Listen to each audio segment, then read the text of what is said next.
I gotta ask, is everybody else just stupid? What's going on? He's like right down the end on like the nuclear weapons, and everyone else is still kind of figuring out iron and stone and stuff. Yeah, you heard it here. ESPN saying Carlos Sainz was lucky. You know that meme of the Scooby-Doo when they take off the mask and it's the same guy? It's like Mike Elliott is just Adrian Newey underneath. What's up, Vankers? Vankers, before we get into this episode with ESPN journalist Nate Saunders, we got a promo because we're doing a live show in New York City. We're doing a live show in New York City. I don't know if you heard of it, the greatest city in the world. They need to do a Formula One race there at some point. But before they do a Formula One race in New York City, we're doing a live show at Chelsea Music Hall, March 2nd, Saturday at 7 p.m., doors at 6. Link will be in the description. Get your tickets. Don't be a freaking Vanka. Be a rock star and come to our live show. What will we be discussing? Brian? We'll be discussing the Bahrain Grand Prix. We'll be discussing that's right. Lewis Hamilton going to Ferrari. What all the things that have been happening this offseason, everything that's been building up, how that's going to manifest on track. We'll actually get a sense of where everyone is come Saturday. And you're going to be in New York. Hey, if you don't live in New York, fly there and be at Chelsea Music Hall because it's the place to literally be. Also, link is in the description. Link's in the description. Don't be a Vanka. Be a rock star. The tickets are going fast, and we will physically fast. be there. And we're gonna have some signed posters. We printed out posters, so you better be there. And we'll be hanging. It'll be Saturday night. It's Saturday night, baby. I might relapse, honestly. Yes, watch Matt piss his life away on Saturday, March 2nd, after the show. Also, people have been asking about this fantasy league. Everyone wants to do a fantasy league with the Vankas. Well, guess what? If you want to be a part of the Vankas Fantasy League, you got to join the Patreon, baby. Okay, so subscribe to the Patreon, patreon.com/TRFpod, and you can be a part of our exclusive fantasy league. Okay. Yeah, we've already got some pretty great names in the fantasy league. So if you're going to join the Patreon and join the fantasy league, come up with a fun name. We'll read it on the pod. There was one that was just called Charles's therapist. Yeah. There's some good ones on it. There's Charles is always sad. There's Charles's therapist. Charles baby. Checo to the moon. Yeah. Yeah, there's some really, you know what? Because our fans ultimately are fucking funny. So these are some funny. Yeah. There's fake F1 team Kick Sauber, pretty good. Yeah, this is not your office league. This is going to be a fun league. Yeah. This is there's some fun stuff over here. In V Carb We Trust is one. Yes. Lewis's lower back tat. It's a team Amazing name. So get on the Patreon and get a little freaky with it. Access your inner child and have some fun with us over there. So that's the deal there. We also have some new merch. It's fire. Go to our website. The link will also be in the description. And yeah, baby, 2024 season fast approaching. In the DRS, we're in the DRS zone of the 2024 season, and we have the great Nate Saunders on the pod to discuss all things testing and all things F1 2024. What's up, Vankers? Hello, Vankers. How is everybody doing? We're fucking almost there, baby. 2024, the greatest year in the history of Formula One, is about to commence, and we're about to hear about all the specifics of just how great this season's about to be, because testing happened, and we don't know what to make of it. I think Max Verstappen's gonna get in last place this year, dude. I don't believe that. Anything is possible! Anything is possible right now, dude. Right now, this seed, it could grow into anything. It's perfect. This is the most beautiful time of this Formula One season, and we have a scientist on the pod today to help us go over exactly what this season is going to become. We have author, podcaster, general editor of ESPN F1, and our only 3-time guest, friend of the pod, Nate Saunders on the pod. Hey guys, if you can just record that intro for me, I'm just going to replay that anytime I walk into a room, anytime I've got any kind of commitment that I've got to attend. That was awesome, and a great promo for the new season. I'm not sure how accurate it will turn out to be, but hey, I liked it. It was very Drive to Survive-esque in the drama, the scale, and the kind of the maybe slightly fun but slightly wrong framing of everything that's going on. But I liked it. It was Buxton-esque, if you will. It was very Buxton-esque. 3 times on the pod. I feel like that's yeah. I'm pretty impressed, and I don't want to mess it up on the 3rd appearance. So thanks for having me back. I appreciate it. Yeah, well, that remains to be seen. We'll see. Yeah, well, yeah. Reveal your sources. You're in Bahrain right now. I am indeed. So you've been there. You've been in the paddock. We're gonna be asking you a bunch of stuff. But like, what's been the vibe? How's it been? Well, it's funny. Usually testing is kind of this. Oh, like nothing's happened for 2 months. It's great to be back. But this year, because of the off season we had, because of the fact that all hell broke loose in the off season, everyone was kind of like, wow. I mean, this feels like it could be the middle of the year. You know, it was kind of.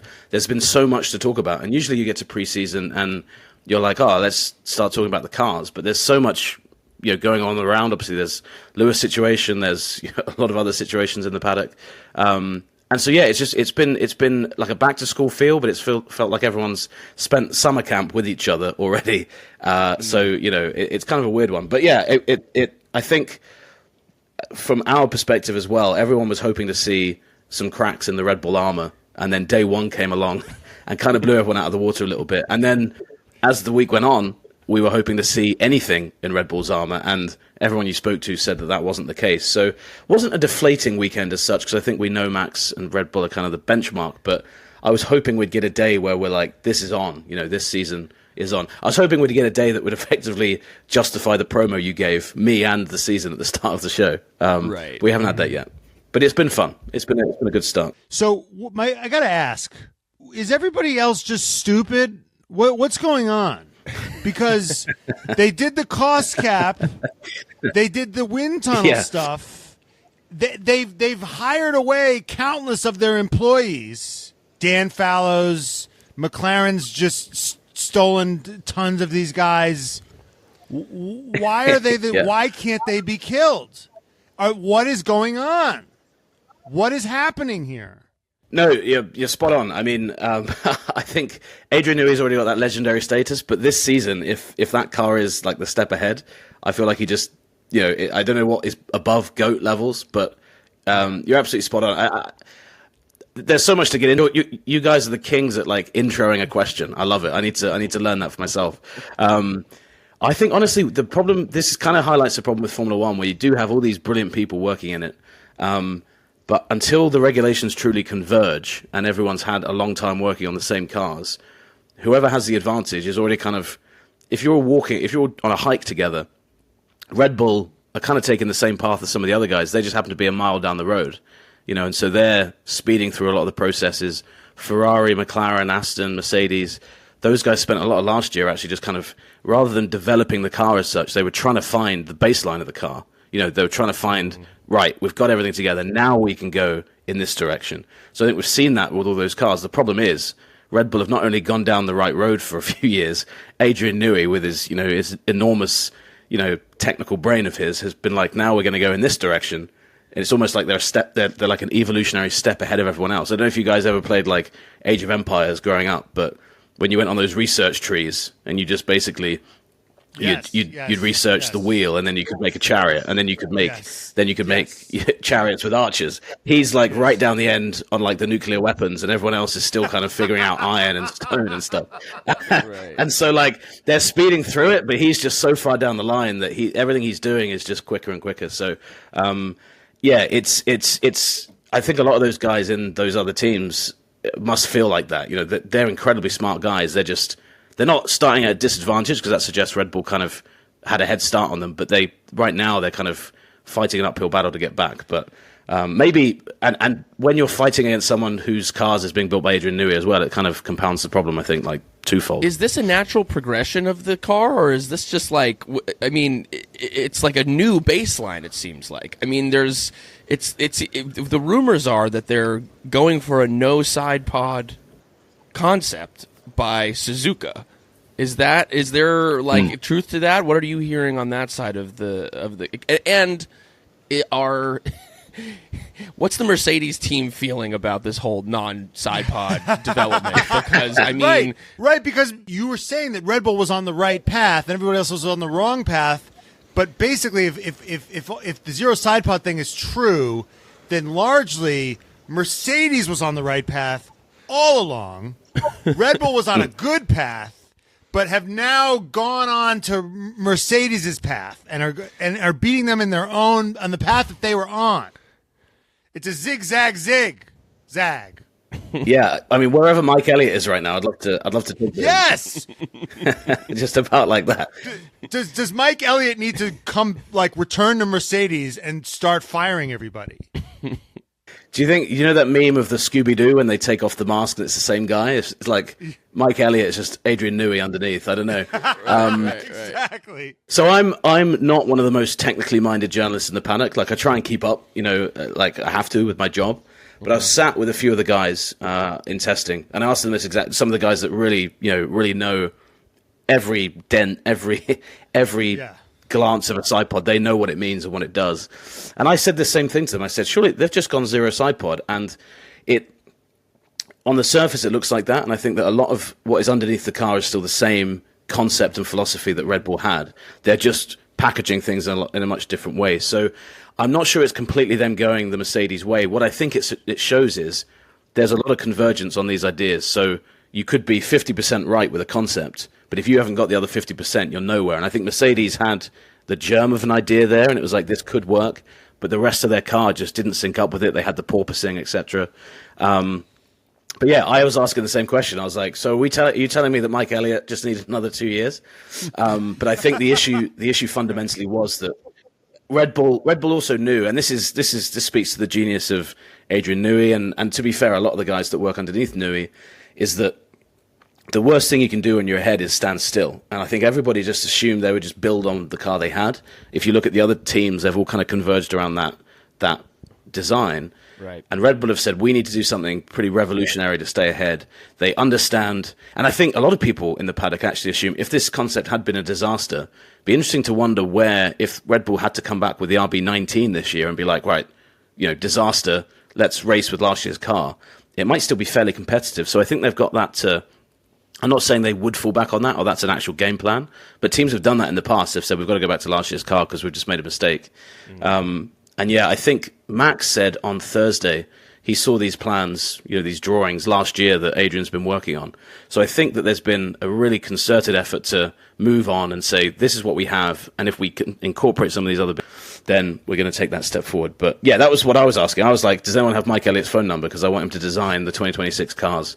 But apparently it's not quite as simple as that. But I wish I could give you a more sophisticated answer than that. But a lot of the guys in the paddock, they can talk for like 20 minutes on that, and you feel like you're a genius at the end of the competition. And sadly, I'm not one of those when it comes to car design. Speaking of Mike Elliott, speaking of Mercedes, we're going to get back to testing, but I just have to ask.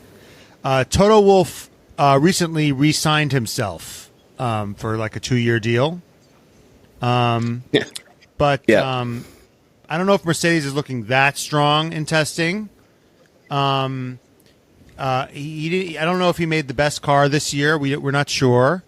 He lost the biggest driver of all time. How do you think Toto Wolff is feeling about signing himself right now? Well, I think he can guarantee that he's not going to Ferrari. At least, he knows he's not about to sign a contract with Fred Vasseur or something like that. I feel like actually Toto's in quite an interesting position now, because the whole mission with him and Lewis for this time has been, let's go win that 2021 title back, that they feel they lost. And now you can kind of add to that of like, well, now he wants to win it and Lewis is gone. So it's like a double. He's got like a bone to pick with Red Bull, and he's almost like, I want to win it without Lewis. It's kind of, I think a lot of these legacies, I mean, you look at it with like the Patriots and like the Bulls, a lot of people, it's like, well, he only won because of this guy. He only won because of this guy. And I think Toto is probably one of those guys people will look at and say, well, he did have Lewis Hamilton driving, even though Rosberg won a championship too, which people will forget. I think winning being able to prove that he can build a championship winning team without Lewis will actually be quite a fun challenge for him. But yeah, he's definitely, I think he's glad he signed that now, because the board may well have looked at him after this and said, well, hang on, what, like what's going on here? The car's not good. Lewis has just walked out the door, on the eve of the season as well, like pretty rare in Formula One. So yeah, I think to just answer specifically the question, I think he's feeling good that he did it when he did, because, yeah. And this is the thing, isn't it? Which is wild, is that I think Toto's game plan was re-sign everyone, a few-year deal, but it was kind of, I don't know if you guys felt the same, but felt like they based that around Lewis staying. It was like James Allison stayed, Toto stayed. They managed to get George Russell to stay for a little bit. And then, suddenly he's in this situation where Lewis is gone. And suddenly, I think all the pressure this year, there's not really any pressure on Lewis, it feels like. He can just kind of, he's basically got a year with it's like he's just dumped his ex-girlfriend, but they're together for the year. You know what I mean? Yeah. It's kind of weird, it's a weird dynamic there. Whereas, the pressure's on Mercedes to prove they'll be fine without him. Beyond this, is there like a new energy around Toto? Is there like a different vibe around him, or is he kind of just is he his same kind of I know everything is good, or is there like a a new sense of like, no, I have a new challenge in front of me. There's a new thing to chase here. Publicly, he's been the same. Yeah. And he was very. You guys have got great impressions. I think yours, Brian, of Toto is always one of the best ones. He has always had that kind of public-facing thing, hasn't he? Of it's always, well, me and Lewis get on so well. I respect everything he does, and all of this. We heard all of that this week, and we've heard all of that since. But I think the thing that Toto, you always know about Toto, is that fire is burning pretty deep within him. And I've heard that people that work there, they say that he can be a very, very passionate, and he can be very, very different to what you see on TV, which I think is the hallmark of a lot of good leaders, right?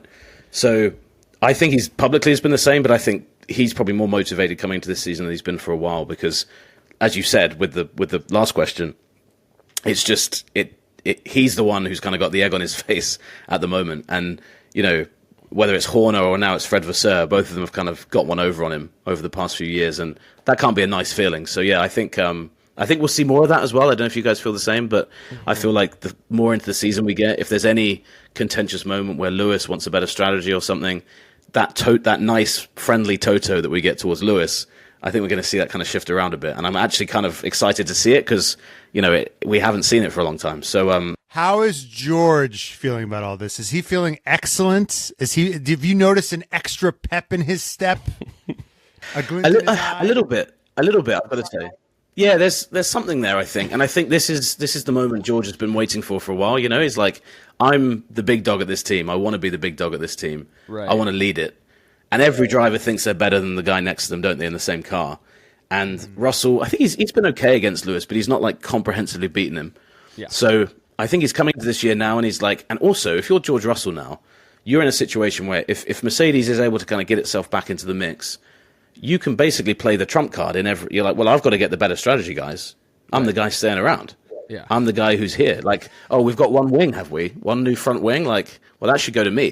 You can't give it to the deserter. Like, he's off soon. Like, why are you giving it? So I think that energy we'll see from him a lot more. And I think that is something that drivers, they love that, when they know the team kind of has to favor them just because of the situation.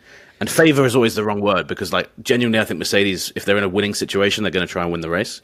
But yeah, if it's a contentious, close call, he's got himself an edge there now, and yeah, it's just a great moment for him to kind of step up, I think, into that next level. He seems like he's talked in interviews this week around that he's spent a lot of time with Toto, that he and Toto spent a lot of the off season hanging out, and that there's an involvement about who's going to be Lewis's replacement. Now there's the Kimi Antonelli situation. There's the Kimi Antonelli of it all. They have him as part of the junior program. There's a world we think, now we're just armchair experts here, but like if Antonelli dominates F2, there's a chance that maybe they just throw him straight into the Mercedes seat so that no one steals him. But then the other option to us, it seems like, is Fernando Alonso, and we know that Fernando Alonso and George Russell have become like besties recently. playing ping pong on private planes and spending New Year's together multiple years in a row. What can you tell us around the rumor mill around, that second seat at Mercedes? Yeah, so on Antonelli, on Kimi, who, I mean, I think deserves a seat purely because he's got the name Kimi, which I love. I think you're right. I think you're right, Brian. I think that if he has an amazing season, it's going to be really difficult for Mercedes to turn that down. Because as funny as it sounds, the Piastri saga, I think that's changed the driver market and the way teams treat their younger drivers now. There's such a fear of losing talented drivers. And Kimi Antonelli, I remember hearing that name about 3 or 4 years ago, and it's a name just because it's Kimi in it. I remember hearing it and being like, okay. And people were like, this kid's really special. Mercedes signed him. I think he was 13 when they signed him. They've thought he's going to be a megastar for a long time. So the risk of losing him, I mean, probably the other option you can go for is that maybe, with the James Vowles connection, maybe you give him a year at Williams first. But right. You see that happens sometimes, and the opportunity just never comes up. There will never be a better opportunity for Kimi Antonelli, because if you sign a new driver, you assume that's a 2-year deal at least. Then maybe he impresses, and you're like, oh, actually, if it's Albon or if maybe Alonso, the age thing would play into it. But yeah, sometimes the here and now is the time to do it. And just as a side note to that, one of Toto's biggest regrets, I think, is, and there's a fascinating story to all this, which we can go into on my 4th appearance on the pod, if that day ever does come. In 2014, when Max, yeah, I'm already inviting myself on, guys. Sorry, but in 2014, when Max Verstappen was kind of like the guy that everyone wanted, it was Mercedes and Red Bull who were going for him, and Toto Wolff was basically like, "Oh, well, look, we'll bring you in as reserve driver for Mercedes," and Helmut Marko said, "No, you can go to Toro Rosso," and Toto was like, "Oh, well, maybe we can bring you in as test driver and you can get a few Fridays," and he couldn't offer that seat to Max, and ultimately the Toro Rosso seat was what was able, I think, was the big thing. Toto will have regretted that, losing Max, obviously, for that whole time. He could have built that super team, Lewis and Max, which would have just been ridiculous to have together. So I think that if the Kimi situation is there, I think he'll put him in. On Alonso, and I know that you guys love an Alonso anecdote. I kind of have one from Thursday. Yes. So I know it's not as good as the Zandvoort one, but I'm going to try and spice it up a little bit. So on Thursday, we had a press conference. It was George Russell sat in the middle, and he had Albon to one side, and he had Alonso on his other side. One of his very good mates from childhood in Albon, and like you guys say, this kind of new friend in Fernando. And people were trying to get out of Alonso and Russell something on this topic. And people said, George, who's called you in the last few days? Because he mentioned he'd had a few messages from drivers after the Lewis news. And Fernando Alonso sat there, and I can't sit as still as he sat, or as expressionless as he sat during that question and during George's answer, because he knew every single journalist and every single camera in there was looking at him like, if Fernando Alonso smirks here, we know he's been messaging George Russell, like, get me that seat. And he was just like stone. And you can probably go watch it from the because those press conferences are televised. Yeah. But I asked all the journalists when I left, I was like, will you just and they literally, without me even finishing, were like staring at Alonso. Yeah, absolutely. We were just like staring him down, and he was just like looking back, just emotionless. And I just thought that was quite funny, because he knew that right. A smirk, a wink, a nod, that changes the dynamic around that conversation for the next few weeks. And he actually, every time he's been asked about the Mercedes situation, he hasn't even entertained it. He said, I answered it at the launch. I'm not, I'm happy where I am, not talking about it. Which is interesting, because usually he likes to be, he likes to play with those situations. He likes to be a bit playful with it. Right. Well, his manager's doing it for him. His manager's taking pics at lunch with Toto in Monaco. So, he's got Flavio doing his bidding for him in that way. Yeah. And he also recently said something cheeky, which is he was like, every world drivers champion every world drivers champion has been signed to a long-term deal except me, which is like his way of kind of saying, I'm on the market. Yeah. Yeah. He also said at that same press conference, I think Russell said something about, we've got to work in the budget cap to catch Red Bull. And he said, and it showed you that Fernando Alonso doesn't quite understand the budget cap, because Lewis is wage would have been exempt from it. But he said, well, your team has been spending $200 million on a driver a season, like like jokingly to him. And everyone was like, ha ha ha. So he's still, when it wasn't about will he replace Lewis, he was still on the usual form with it. So he's still doing it. So for me, the fact that Alonso's being uncharacteristically un-Alonso makes me think that there's something going on. If he was being his normal self, I'm like, okay, this is all the usual bravado. The fact that he's actually like trying not to make a scene about it makes me think that there's something there. Do you know what I mean? It's kind of right, yeah. It's like he's being too weird. He's being too weird about it. You're becoming Wallace Shawn in Princess Bride, where you're like, do you know that I know the exact? Yeah, that's what you're doing right now. Yeah, it's a poker tell. Alonso's poker tell is that he's acting normally. That's the way when you know something's going on. Is that he's not acting like a fucking psycho. He'd be the worst at Mafia. Yeah. Yeah, Fernando would never have been a good poker player, and I think this is if my theory is correct, then it would prove that out. So we were talking about the vibe of the paddock. We were talking about Toto's attitude that he's kind of like business as usual, but then behind the scenes there's whatever. What's the vibe of Fred Vasseur in the paddock? Because is he just walking around like, yeah, my shit don't stink. I'm basically the greatest thing that's ever existed. I mean, is he big man on campus? I mean, he's a tiny guy, and Toto's this big looming 6 foot whatever. But Fred right now is looking like an 800-pound gorilla. Is he walking around with that type of swag? The thing with Fred is he's so unassuming that I think that for him, swag, you wouldn't even notice it. It's kind of, you know what I mean? He's probably feeling like that, but he probably doesn't know how to show it. He's quite like what you see is what you get with Fred. But there's been a few moments where Toto was asked, so they were in the same team bosses press conference. And Toto kept getting asked about Lewis and, when did you first hear and stuff. And you could just see Fred's got that incredible kind of smirk that he can do. Yes. Yeah, where it's like, and you just got that impression from Fred the whole time. And the fact that Lewis then said, didn't he, yesterday, he said, without Fred, this wouldn't have happened. Yeah. I mean, Fred Vasseur could basically write out the terms of his next contract with that quote at the top of it and say, this is what I want. Because that is, as driver coups go, we've not seen anything as big as that. And, I think, and the fact as well that Ferrari have kind of made a clear step forward on track as well. Fred Vasseur right now, I think, is kind of, if you had a power rankings of team bosses, he's far and away number one. It wasn't a heralded sign, like when Mattia Binotto was fired and he was hired, everyone was like, wasn't really it was a meh hiring, because that was a controversial firing. And I remember our introduction to him was obviously through Drive to Survive. He worked at Sauber. He was always the rap on him. His narrative was he was always the bridesmaid, never the bride. He got to shepherd these young kids, and watch them leave him. He was like the guy that you dated before you got married. That was him. And now finally he's the bride, and it feels, I mean, he was so low status that we interviewed him 2 years ago. Yeah, right. That's how on our iPhones. Nobody watched it. Yeah. On our iPhones.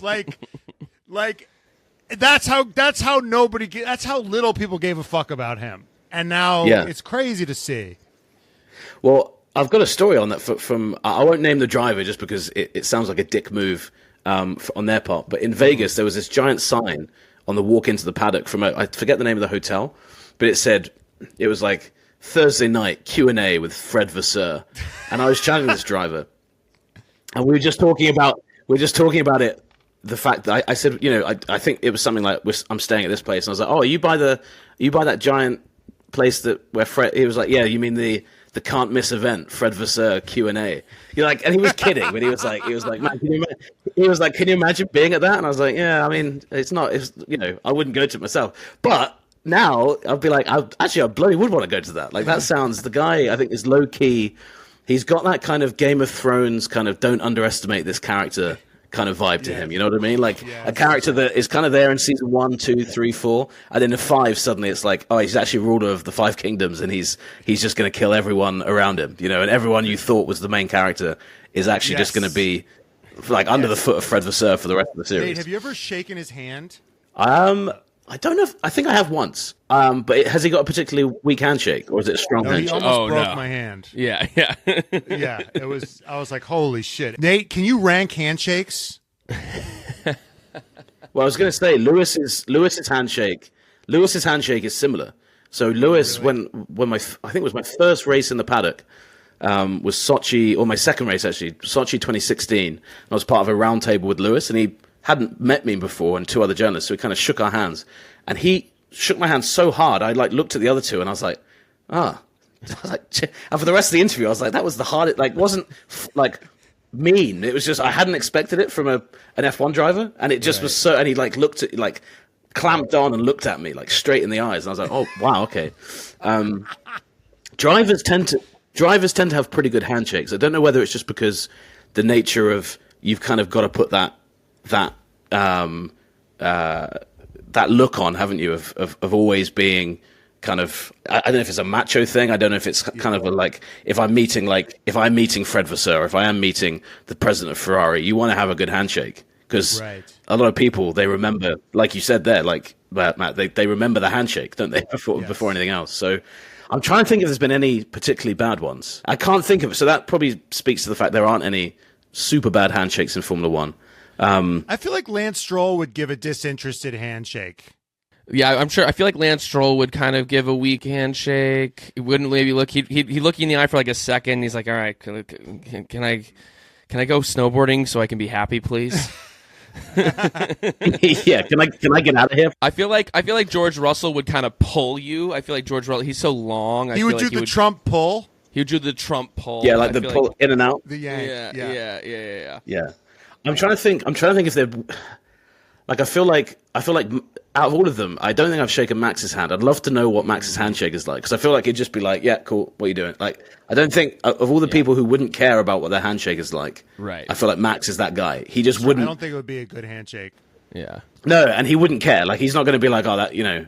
He's like, I don't care if you don't like my handshake. Like, whatever. Like, it's not what I'm about. His eye contact when we did interview him once was the most intense thing I've ever experienced in my life. You know? Yeah. I don't know if you've experienced that. He did look into the depths of my soul and said, "So what are we doing today? What are you doing with my time this afternoon?" Yeah, and honestly, Max is like that. And sometimes if you're in a round, like one of our round table sessions with him, sometimes you can start asking a question, and Max can look at you like so intently, you can almost lose the kind of the train of your question. You're suddenly like, oh man, because it just feels like he's glaring at you, and he might not be. He's either just trying to listen or he's just focusing. Right. But that's happened to me on a number of occasions with Max, and I'm just like, and you have to kind of, look around the room just to kind of be like, what was the question? Like, what am I saying here? Yeah. And why is Max looking at me like that now? Like, what have I said? Like, have I said something wrong? So yeah, he's like that, and and it's actually interesting. And like, to go back to Alonso, he's one for, he will look around the room quite a lot, and he does still look at you, but he will look at you when he's kind of, the point Alonso's trying to make, because that's the moment when he gives you the eye contact. He'll talk like this and kind of look around, and then the moment he kind of looks up at you, you're like, this is kind of where the question has been leading to, is kind of this point. I've always found that, maybe not so much on TV, but if you're in a huddle with him, that's kind of where that goes. Right. Speaking of the kind of the vibe of the paddock, the temperature of the paddock, is there just a glaring hole now that Guenther Steiner has been fired from Haas? I mean, what is the effect of a paddock sans Guenther Steiner? It was weird. We went down to Haas on the first day, and usually Gunther's there in some point. I mean, if I'm there, I usually try and get a coffee at the Haas. Like, all the hospitalities have like a bar area that you can just get a drink from. If he ever sees a journalist there, he will basically just give you shit. He'll be like, "Oh, look, freeloading journalists coming down, stealing our coffee." Like, that's his thing. He's right. And Ayo Komatsu's not going to do that to me, because I don't know him in the same way. But he'll just be like, "Oh, morning, how you doing?" And I'm like, "No, that's no fun. I want to drink this coffee knowing that I kind of stole it almost, from the hospitality, from the fledgling company that is Haas." yeah, exactly. So you miss that, and honestly, it's one of those things. Actually, the paddock is such a big place that you kind of, you can miss not having that character around. I think where where you start to realize it is, I think, as the season goes on, when there's less of those sound bites going around. I know he's going to do some TV this year. Right. But I think we'll really miss him when it comes, especially because Haas are probably going to have a fairly anonymous season. I feel like having that personality for them is a good thing because he can keep them relevant, keep them kind of in the headlines and stuff like that. But yeah, for me personally, it's kind of just him heckling. Like sometimes I meet like Lawrence Barresso from F1. We usually meet down at Haas. We have a good friend at the team, and if we saw Guenther Steiner down there, he'd be like, oh, here you go. We're in for it. And I always enjoyed that, and it was always good natured. And then we'd sit and you just talk. You talk a lot of F1 stuff then. So I miss that. And yeah, I think as the season goes on, we're going to see a bit of that gap, but. I don't know too much about Komatsu either, so I'm curious to see what he's like. Well, I'm curious what your thoughts are, what the kind of Paddock's thoughts are on like what Haas is doing, because it's like they fired Guenther, but then they haven't brought in anyone new. They've just promoted Komatsu, who was already running the technical stuff, so now he has to wear two hats as opposed to just one. So, and what it seems like with the testing is that they're going to be in plumb last. And Gene insists that he's not selling. There are reports that like there were outside investors that wanted to come in and wanted to be a part of it, and Gene said no, that Gene likes his little business as it's running right now, and that he doesn't see any problem why they can't, develop further or spend more money, and that it's like a money-making enterprise for him. There's also like the Andretti thing. People are saying, well, why the fuck can't Andretti be in if Haas is in? I know Gene says that like he doesn't want to sell, but it seems like that would be the way that a Andretti would get in, would be to buy a Haas. And if this Haas team continues to be at the rear and they don't have a Guenther Steiner bringing in the dollars with branding for them, what's the vibe? What's the temperature? All of that stuff is spot on, I think. In terms of the questions that have been around the team. Yeah. To start off with Komatsu, I've actually been quite impressed over the last 3 days. I'll be honest with you, I was kind of expecting to get to Bahrain and kind of go down to Haas and it'd be a kind of a team in complete turmoil, like everyone I don't know what's going on. But to Komatsu's credit, it seems like he's not shaken things up hugely, since he took over and since they had the restructure. He's said, right, we know we're not in a great position. He's set expectations right at the bottom of where they can be. And I think they completed the most laps of any team, so they had a productive test from that sense. There wasn't anything major that like held them up, and those small things can be really important when you're just starting out, especially when you're following on from someone like Guenther. I think the big thing for Haas generally is going to be when they bring in a COO, which is kind of Haas's game plan, like post Steiner, is like Komatsu can just run the team and focus in on that technical side, and then the commercial stuff can be dealt with this person. I think the guy they bring in there is going to be huge, in terms of leading that team into that next step. Whenever I ask about it, people at Haas say we're not selling. Like we're never going to sell to Andretti, but it seems like a tangible option because, like everything you said there, Brian, if you can only do what Haas have been doing for so long before you're just like, well, what is the point in this? What is the investment worth it? Especially at a time when you can make so much money to get out of the situation. Right. So I think Komatsu, the good thing for him is his success won't really be judged on Haas's kind of all that external stuff. He can just kind of get into the nitty gritty of the car. And I think he's actually been smart by saying we'll be last. I can't remember his quote in the press release for the start of the team season, but like people jumped on it. They were like, this guy basically was like, yeah, we're going to be last for the foreseeable future. Yeah. And I actually thought that was kind of smart because he was like, look, let's be honest, this is where we are. But we're gonna build from it, and it's kind of under promise and hopefully for him over deliver. But we'll see. The first major upgrade they bring will be key because they got last year's one so wrong. If he can get that right, I think he can kind of point to it and be like, well, look, under Guenther we didn't have the right direction there. Under me, we're kind of going in this right direction. So I think everything is kind of focused on getting that right now. But Nate, he's the one that's been building the car all these years. You're saying he'll finally get to he'll be when they get a COO, Komatsu will get to focus on the technical side. You mean when he was chief technical officer? You think Guenther was sitting there drawing the car? No, Guenther was out there giving sound bites, giving publicity, getting fucking sponsors, keeping the fucking lights on. That's what he was doing. Am I Why are we the only people saying this? It doesn't seem like it just seems like they got rid of Guenther to me. It doesn't seem like they've added anything. And everyone's like, whoa, let's see what Komatsu can do. He's going to keep doing what he's always been doing, building a shitty car with shitty resources. Am I wrong? Tell me I'm wrong. I don't think you're wrong. And I don't want to give the impression that I'm just saying, everything will be great under Komatsu. But I think the thing with Guenther is, in terms of, is that an additive decision? It's definitely not. Haas is definitely much weaker off with Steiner. And I remember when MoneyGram came into Formula One as the title partner of Haas in late 22, I want to say that was. Maybe I've got my timeline wrong. But about half of that press conference with the CEO of MoneyGram, whose name I can't remember off the top of my head, it was half the questions were about Guenther. It wasn't about Formula One or about... Right. And that's not going to happen anytime soon with Ayo Komatsu, so you're completely right.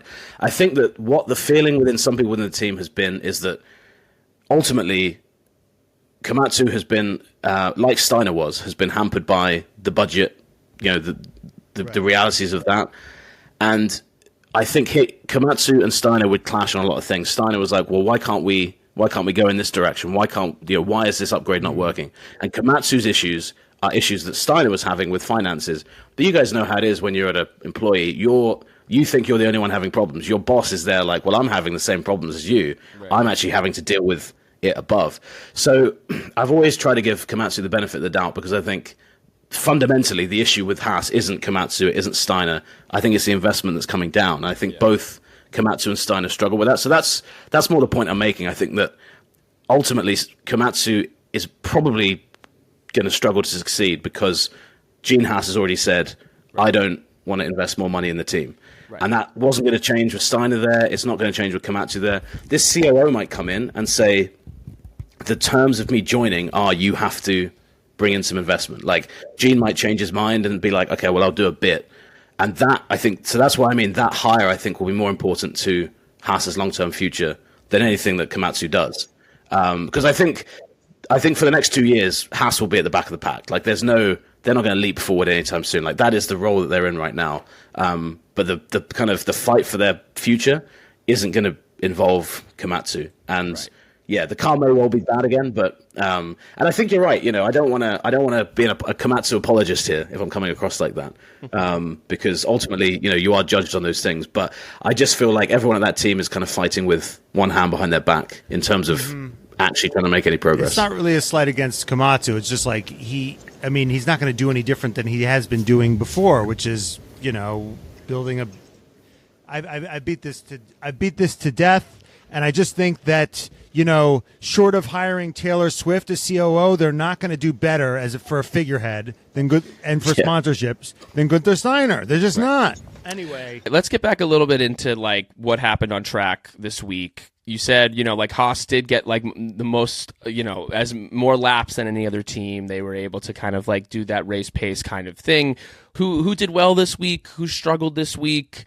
We want to get into a bit of VCARB because they're looking strong. Like, how strong are they actually looking? And then of like the top four, the early reports now are that like Ferrari is really the closest to Red Bull at the moment, and that there's a little bit like the Aston, Mercedes, and McLaren are still a little bit maybe not fully on both their feet yet. So what's the kind of overview of how everyone's done this week?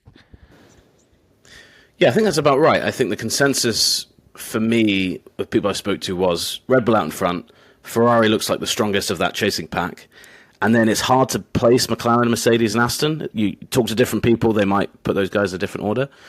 And this is where testing is actually quite interesting, because if you look at the outright lap times that were set, it's a really muddled picture. But it's probably the first time I've ever been to testing where everyone you talk to is just like, nah, the team out in front's way ahead.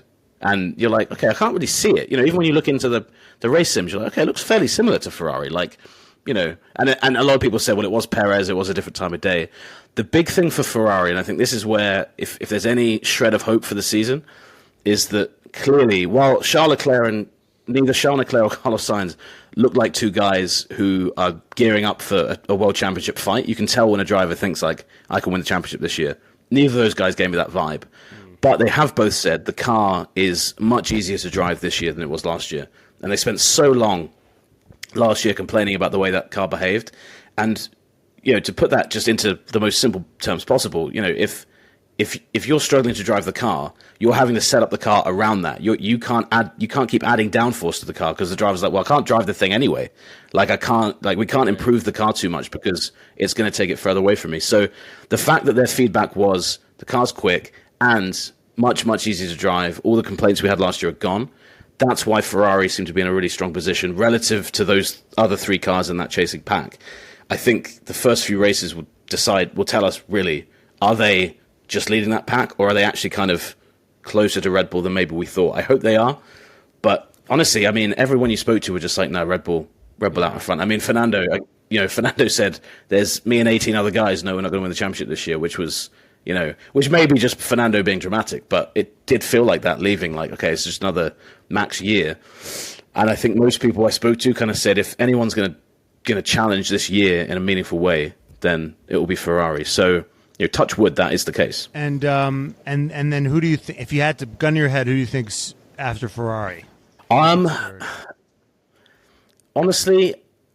right now I think Mercedes, then McLaren I think is super tight, but Mercedes had an interesting winter because they came in, their car design's really interesting. If you talk to other mechanics and other engineers over testing, that was a car everyone was going back to. That and the Aston Martin, actually, people were saying the design of that is really interesting. And I feel like I think McLaren are probably just happy to be in that group again, given where they were 12 months ago.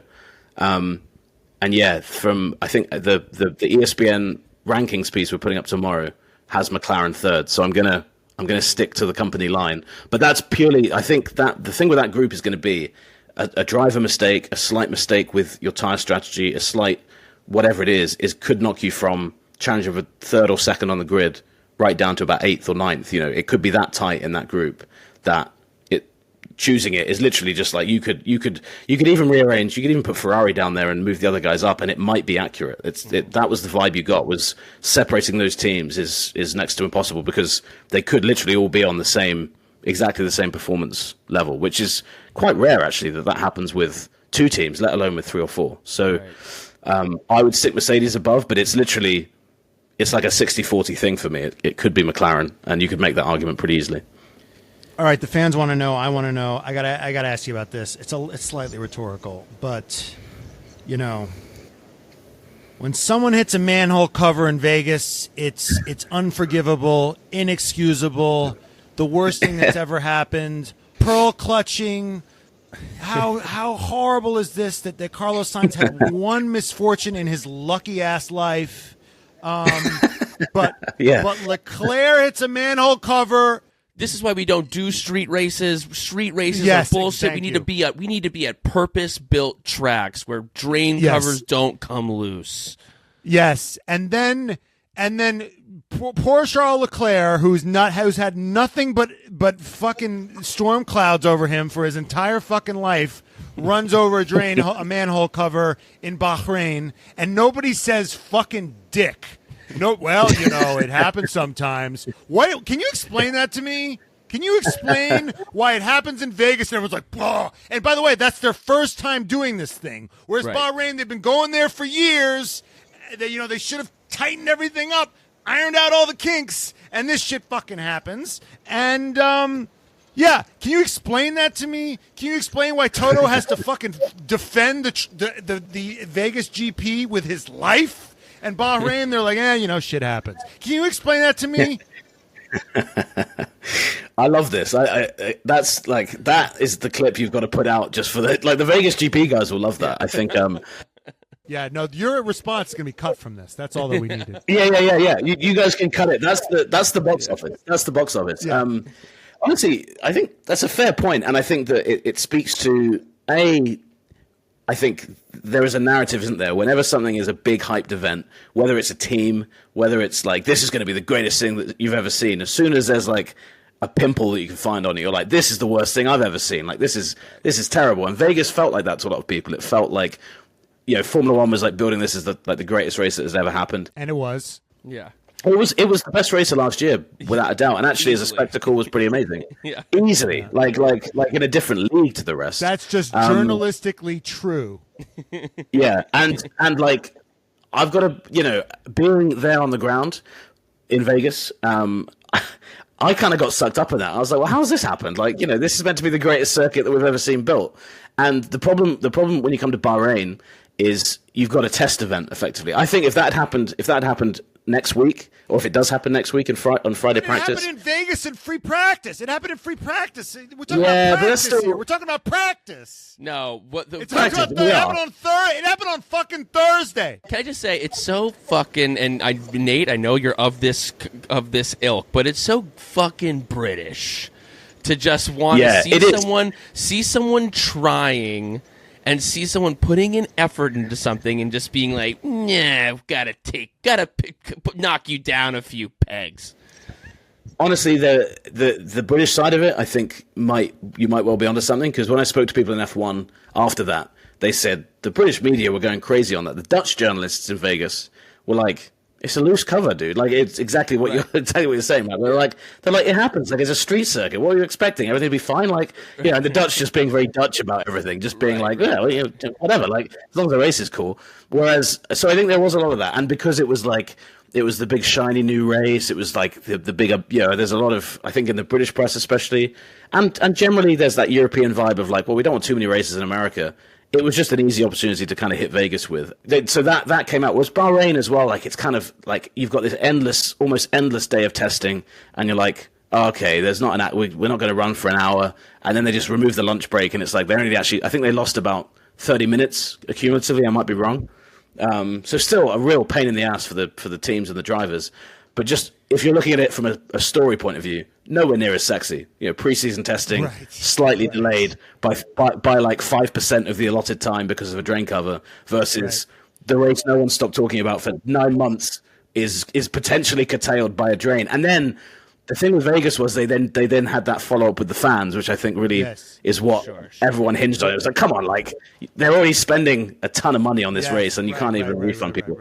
So there was that part of it as well. But yeah, I can see the hypocrisy argument for sure. But the other thing that I want to say about like outrage and how we get mad about this and not that. The other thing I want to ask is you didn't probably notice this as much as we did watching at home, but F1 has just decided to call Visa Cash App Racing Bulls. They're just calling them RB. And stake F1 Kick Team Sauber? Yeah. Fuck all that. You're just Sauber. Like, why is the Alfa Romeo badge, which is just a fucking corporate sponsor badge, why were they cool? Like, why is F1 like now just editorializing, picking and choosing what names are okay and what names are not okay? Can you explain this to me? Because RB is a terrible name.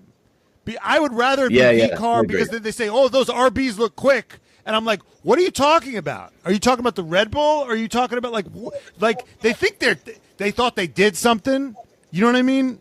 Can you explain this all this bullshit to me?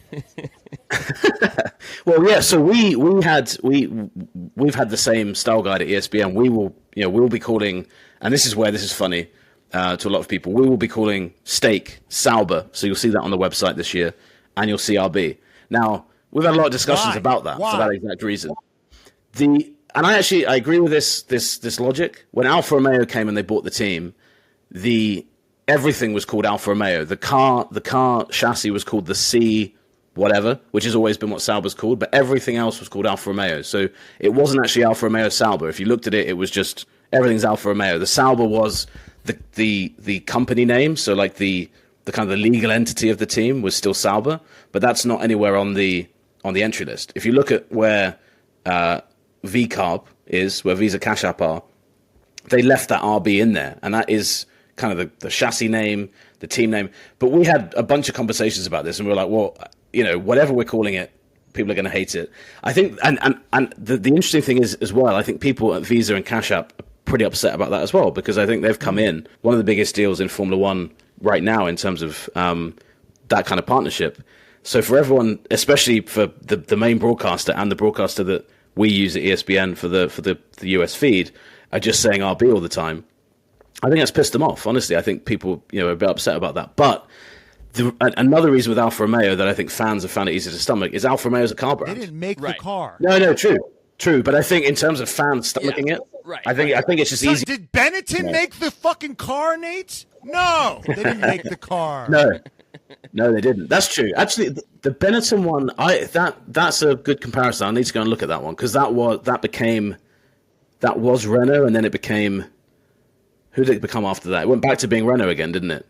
So I need to look at that because that's interesting. Everyone called them Benetton, and but Benetton was this European company, and it was this like because to American companies. Yes, yeah. I think that's what it is. Like Alfa Romeo is fine, even though it's because it's just like it seems like. It's just easy to. It's like you just dangle a little. Look, it has an Italian name, and people are like, "Great, Alpha Tauri. We love Alpha Tauri." It's a clothing brand. A clothing brand was fine as long. Alpha Tauri. Ooh, isn't that sexy? Isn't that cool? Aren't I classy by liking the Alpha Tauri team? And steak is just fucking one syllable, and Visa Cash App is just too much to stomach. Yeah. And it's just like, get over your little tummy ache and call the places by the steak's a cool name. V-carb's like fun. V-carb, easy to say. Yeah. The weird thing with steak that really threw me on day one, if you the timing screen that's on the left during the broadcast obviously has the logo. Yeah. The weird thing with that whole situation with steak is that the steak logo is a giant green K for kick. Yeah. So it's like, that's tough. So in that sense, that's such a mess. Like I remember when they announced that, and I was like, we were emailing at ESPN. We were like, what on earth are we calling this team this year? Like, I don't even know what we're calling them. And like, there was a press release came out being like, we are now Kick, and it was like, okay, cool. And then everyone was like, no, it says lower down the email they'll actually be called Steak, and we're like, okay, well, that's weird because the email, and then the email got like kind of, another one came out clarifying it and stuff like that. So the issue with Alpha, you use the Alpha Tauri example. They were never Alpha Tauri Red Bull or Alpha Tauri RB, whereas when Red Bull registered the second company for this season, they called it Visa Cash App RB. Right. The chassis is called RB. That interestingly, what we found out this week is that the legal name, so like the name they've registered under, is actually Racing Bulls in Italy. So that is used as like a very, very formal official name. But they left the RBs in there. I said this to some of the team. I was like, if you guys had just said, this team is now called Visa Cash App, and then you'd said, the chassis is called the Visa Cash App 1, every part of it is called Visa Cash App. People are like, well, there's nothing else to call it. We have to call it that.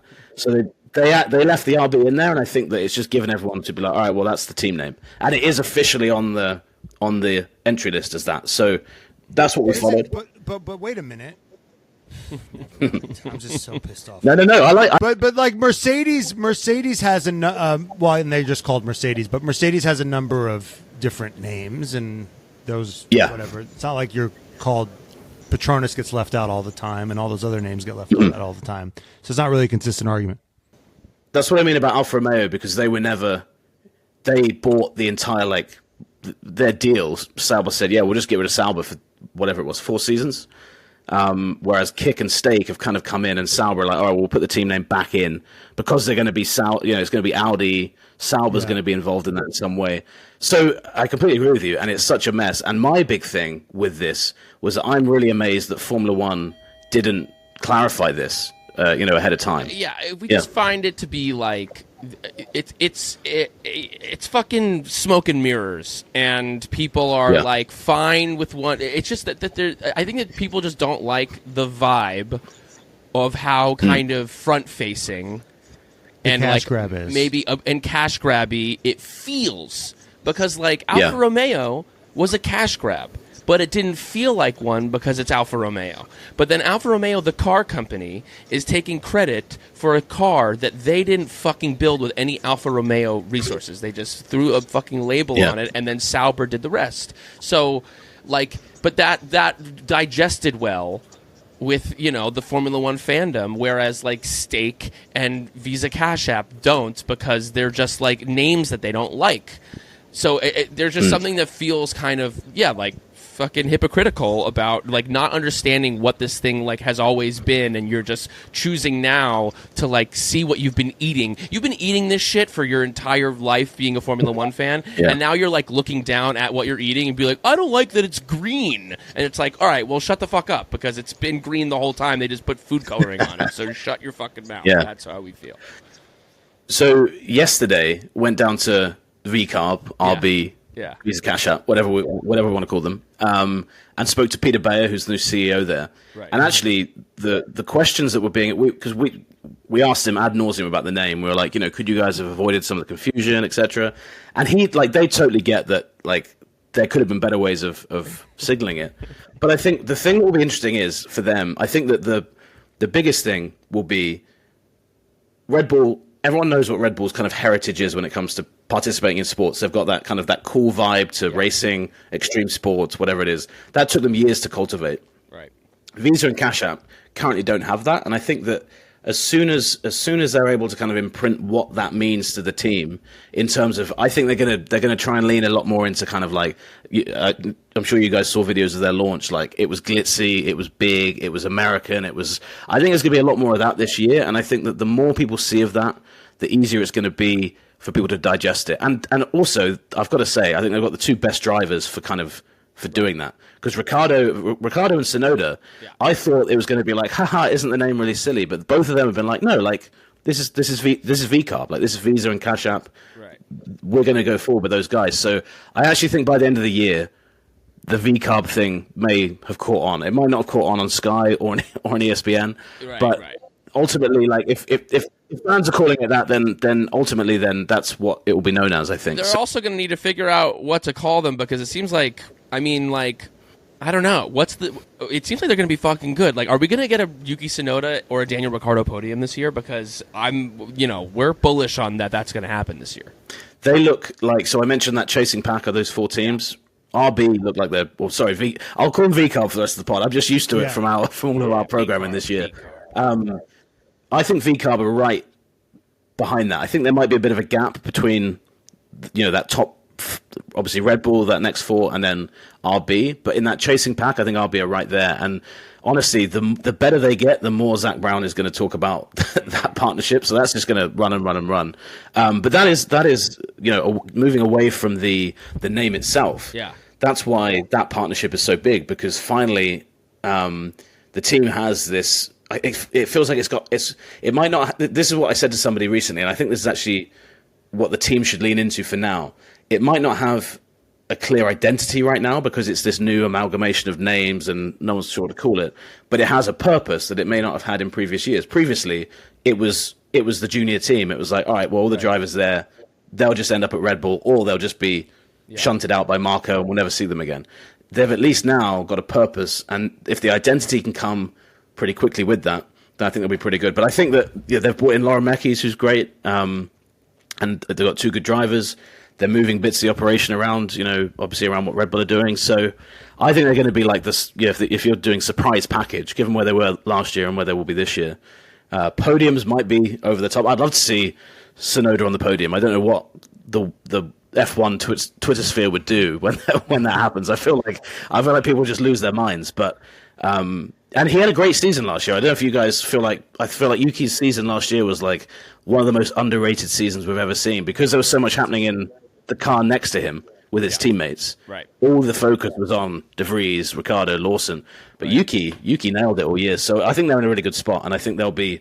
They'll hopefully they'll be. And again, that comes back to what I said about the identity. As soon as they get some big results, it's like we kind of get what this team stands for, and once that happens, it is a bit like the Vegas thing. I think once people get past, once people can actually see the car on track, see it racing, they're used to the idea of what it's called and what the drivers wear and how they refer to it.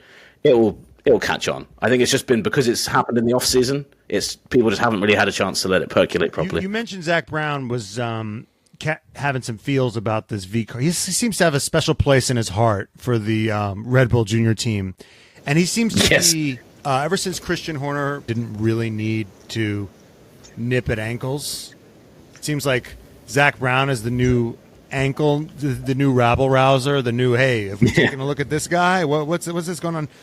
Do you think Do you think he speaks for everybody, or this is just like he's taking this on?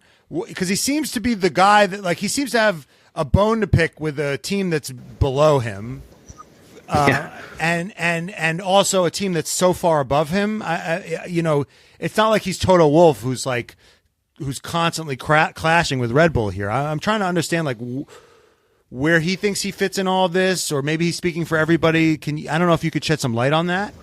Well, first of all, on the Zach Brown topic, I've got to say the bombshell that you guys had about his appearance on, was it Wheel of Fortune? Yeah. Was some of them, I was amazed by that, and you guys laughed at the same moment I did, where he's like, I like maths, history, science, and it's literally like you're listening to Zach Brown. I was amazed. So hats off to you. I hadn't seen that at all. I thought it was awesome. Brown's like that, honestly. If you remember when Red Bull were being investigated for the cost cap in 22, Brown wrote that open letter, and I mean, the most awkward press conference I've ever been in was when 3 days later Zach Brown sat next to Christian Horner, and I was like, I've watched the UK Office a bunch of times. Nothing was as awkward as that moment. It was worse than anything that we saw. But I think Brown, he does that. You know, he's a guy who's like, I'm going to beat the table with my fist until something happens. And I don't fully get where it's come from, because I'm surprised Toto and Fred haven't jumped in as well. You know, you'd think that Ferrari and Mercedes would say, well, yeah, we also don't have a second team. Like, this is dangerous for us. And I think, to be honest with you, I think it speaks to the fact that Brown is probably worried about the fact that RB could join that chasing pack more than what it could do for Red Bull. That's just my take on it. And I think that, you know, Red Bull feel very confident that everything's within the rules. But I think that the idea of being beaten by a quote unquote second team is a difficult one to stomach. I think that we're going to hear more. The thing is, we're going to hear more and more about it. And if RB keep performing well, then I think it gives Brown ammo to go to the FIA and be like, well, we've got to look at this, because look, out of nowhere, they're suddenly up here with us now. Right. And it's not a leap to suggest that if that team's doing well and they've got their own budget cap, etc., it might be translating well to Red Bull. Red Bull can turn around and say, well, we own two teams. We pay for two teams. Like, we run two, so we can do what we want with those two teams. If you're McLaren, you could turn around and say, yeah, okay, well, it's difficult to buy a team right now. It's not like it's a model that anyone else can replicate, if that makes sense. Even though they're still blocking Andretti coming in, so it's still, you know, it's all a weird situation. But I think, like, yeah, you know what I mean? It's kind of, I can see both sides of it very, very clearly. But the key part in the middle is, the FIA, somebody said the other day, I forget who it was, like, nothing in Formula One just happens overnight, and the FIA go, well, some things may do with the FIA, but most things, like when it comes to like team personnel or cars being built, the FIA is being kept in the loop the entire time. They're asking for clarification. They're like, hey, we're moving this guy here. If we move this building here, like, you know, where does that money sit in the budget cap? Where does, you know, if we pay this guy this way, does that impact, you know, are you guys going to think that we're, so I don't think that Red Bull, especially given everything that Red Bull has gone through with the FIA and with the budget cap, is going to have like intentionally done something outside the regulations. It might well be right on the line of the regulations in terms of, you know, the wording of it says this, so we're going to do this to the letter, and we're going to say that we're literally doing it. You know, we're moving exactly the amount of people over to us that we need to. But yeah, I think that Brown's biggest concern right now will be that team joining that pack, and it becomes hard to sponsors then, doesn't it? If you're trying to get sponsors, they're like, well, hang on, aren't you being beaten every week by a backup team? Right. You know, that becomes commercially a difficult thing to sell. So I'm not, I don't want to say that's exactly what Zach Brown's thinking, but I think that's kind of probably, you know, the ballpark it's in. Can you give us a couple bold predictions? Do you have any? What are people sleeping on this year? Then what are you thinking? So I love bold predictions at the start of the year, because I'm trying to think of previous years, but I've always got them like slightly wrong. So like last year I was like, I think Perez is going to win like 6 races. He wins 2 in the first 4 races. I'm like, I'm a genius. He's going to do it. And then he doesn't win another one. I think, so I'm really fascinated by the actual dynamic at McLaren this year. Norris, it feels like he needs to get that first win. I'm actually going to predict that Piastri, if there's a chance for McLaren to win, I've just got a feeling it goes to Piastri. I'm not saying he's the better driver right now out of the 2. But I just feel like, given where Lando is, and Lando, like, the pressure of that win is getting to him. You can tell it is. Yeah. He gets asked about it all the time. Piastri kind of has he's in that great part of his career where he really has nothing to be kind of to be worried about. Like, he's new. It's that whole thing. You don't know what you don't know, etc. Like he hasn't had a victory like Lando has almost had, kind of snatched away from him, like Sochi. There's been a couple of other occasions Lando felt like he could have been in the mix. And I just think at some point one of those teams is going to have a chance to beat Max and to beat Red Bull. Hopefully it's a few times. Yeah. And I don't know, there were moments in the season last year where Oscar was like right in the right place, like the sprint race in Qatar. Like everything came together for McLaren. Lando just got a few things wrong, didn't qualify well. Oscar nailed it. And I don't know, I think Oscar's such a cool and special talent. It'd be great to see. I'd love to see Lando get that win. So that's quite bold, I feel like, because it's a second-year guy. He was outperformed by Lando last year. Lando's clearly the better of the two right now. Yeah. But that would be mine. Do you guys have any in particular at this point? I mean, we had some that were like we did a while ago, but I'm going to make one right now. Max Verstappen wins 24 races this year. That's my prediction right now. Nice. That's bold, and it's bold? sad. Is that even bold at that point? Is that even a bold prediction? Depressing. It's depressing. I'm like, it's going to be a perfect season. It's going to be a perfect season. This last year, I remember when, I think it was George Russell said, this time last year, like, I think it was Friday practice or something, he was like, Red Bull are going to win all the races. And everyone was like, no, they're not. And then about halfway through the year, we're like, holy shit, like he's right. They are going to win every race. And since that happened, and since we saw the Singapore race, where actually, if a few things, if Red Bull kind of should have been in the mix to win that, they just kind of got qualifying wrong. Yeah. They were kind of coming through the order at the end of the race, if you guys remember that race. Yeah. So I feel like it's a tantalizing possibility for them. Max is so good. And out in front, like, you can turn everything down. You can just, coast to victory. Max is so good anyway that if he qualifies out of position, he's usually first again down the road. So, yeah, I could buy that one for sure. Matt, what are you thinking? Yeah, you heard it here. ESPN saying Carlos Sainz was lucky. That's the official line of ESPN. Yeah. That's going to be all over the site tomorrow, isn't it? Just yeah. Yes. That's exactly what you said. Any bold prediction, Matt, after this episode, after hearing what we've heard? Ooh. Yeah. I got to predict. I'm going to predict the same thing I predict every year, Pinky. Alonso victory. There we go. He should have had it in Monaco last year. He should have had it in Monaco. He should have. Yeah. And honestly, the more you think about that weekend, it was perfect. For him to have won then, it was stars aligned, and the fact he didn't do it, it was tough. Yeah. It was rough. Well, Nate, thank you so much for coming on. Third time is a charm. Absolutely. Yeah. So, as you know, we start the pod with What's Up, Venkas, in honor of the man who is no longer in the paddock. Can you give us a goodbye, Venkas? I can. Are you going to change that, or are you keeping it? Are you keeping it in as the staple of the show? Never changing. We're keeping it in. Did the Constitution of the United States change when George Washington wasn't the president anymore? No. Okay. So this is what you know. You got to bring up the Constitution to a Brit. Come on, man. That's still painful. I'm messing this up. I know. Goodbye, Vankers. Yeah. How's that?